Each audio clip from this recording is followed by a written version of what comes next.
Hello friends, welcome to சமையல் பவன். இன்னைக்கு நம்ம மினி மசாலா வடை எப்படி பண்றதுன்னு பார்க்கலாம். நம்ம டீ கடையிலையும் தள்ளு வண்டியிலையும் இந்த வடை சாப்பிட்டுருப்போங்க. ரொம்ப சூப்பரா வெளியே மொறுமொறுன்னு உள்ள நல்லா வெந்து இருக்குங்க.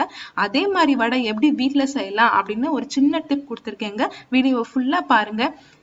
சமையல் பவனை நீங்க ஃபர்ஸ்ட் டைம் பாக்குறீங்கன்னா சப்ஸ்கிரைப் பண்ணுங்க, பெல் ஐக்கானை கிளிக் பண்ணுங்க. வாங்க ரெசிபிக்குள்ள போலாம். ஒரு கப் கடலை பருப்பை 2 மணி நேரம் போல தண்ணியில ஊற வச்சு எடுத்துக்கோங்க. பருப்பு மட்டும் எடுத்து தண்ணியே சேர்க்காம மிக்சியில அரைச்சுக்கலாம். நல்லா பிறுபிறுன்னு இருக்கணுங்க. ரொம்பயும் மையா இருக்கக்கூடாது, ரொம்பயும் பிறுபிறுன்னு இருக்கக்கூடாது. இந்த பதத்துல இருக்கணும். 1-2 கடலை பருப்பு தெரிஞ்சா நல்லா இருக்கும். ஒரு மசாலா சேர்த்துக்க போறோம். 3 பட்டை வத்தல், கொஞ்சம் சோம்பு. இதை மிக்சியில ஊட்டி 1 ஸ்பூன் தண்ணி ஊத்தி பேஸ்ட் மாதிரி அரைச்சு எடுத்துக்கலாம். நம்ம அரைச்சு வச்சிருக்க பருப்பை ஒரு பவுல்ல சேர்த்துக்கலாம். நம்ம பேஸ்ட்டை இதுல சேர்த்துக்கலாங்க. இந்த பேஸ்ட் தான் கடை வடை மாதிரியே கலர் கொடுக்கும். நல்லா கலந்து விட்டுருங்க.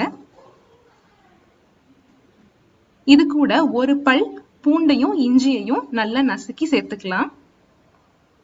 வெங்காயம் ஒரு வெங்காயம் எடுத்திருக்கேங்க. நல்லா பொடி பொடியா நறுக்கிக்கணும். அப்பதான் வடை வேகும் போது இந்த வெங்காயமும் சேர்ந்து வெந்து சாப்பிட்றதுக்கு நல்லா இருக்கும். கருவேப்பிலை கொஞ்சம் சேர்த்துக்கலாம். 1 ஸ்பூன் பச்சரிசி மாவு, தேவையான அளவு உப்பு சேர்த்துக்கோங்க. பச்சரிசி மாவு சேர்த்தா வடை நல்லா மொறுமொறுப்பா இருக்கும். எல்லாத்தையும் நல்லா கலந்து விட்டுருங்க.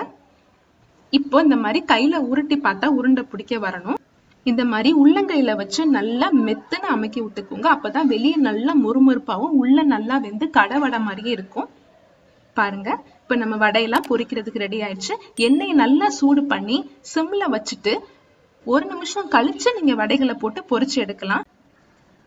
வடை ஃபுல்லா மிதமான சூட்ல தாங்க வேகணும். நல்லா நின்று வெந்தாதான் கடை வடை மாதிரியே மொறுமொறுன்னு வருங்க.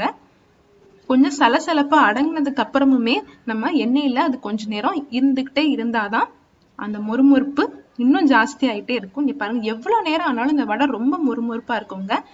பருப்பு மட்டும் ஊற வச்சுட்டா போதும். டீ போடுற நேரத்துல 5 நிமிஷத்துல இந்த மொறுமொறுப்பான வடையை டீயோட சேர்த்து சாப்பிடுறப்ப ரொம்ப சூப்பரா இருக்குங்க. நீங்க கண்டிப்பா ட்ரை பண்ணி பார்த்துட்டு எப்படி இருந்துச்சுன்னு கமெண்ட்ல சொல்லுங்க. தேங்க்யூ.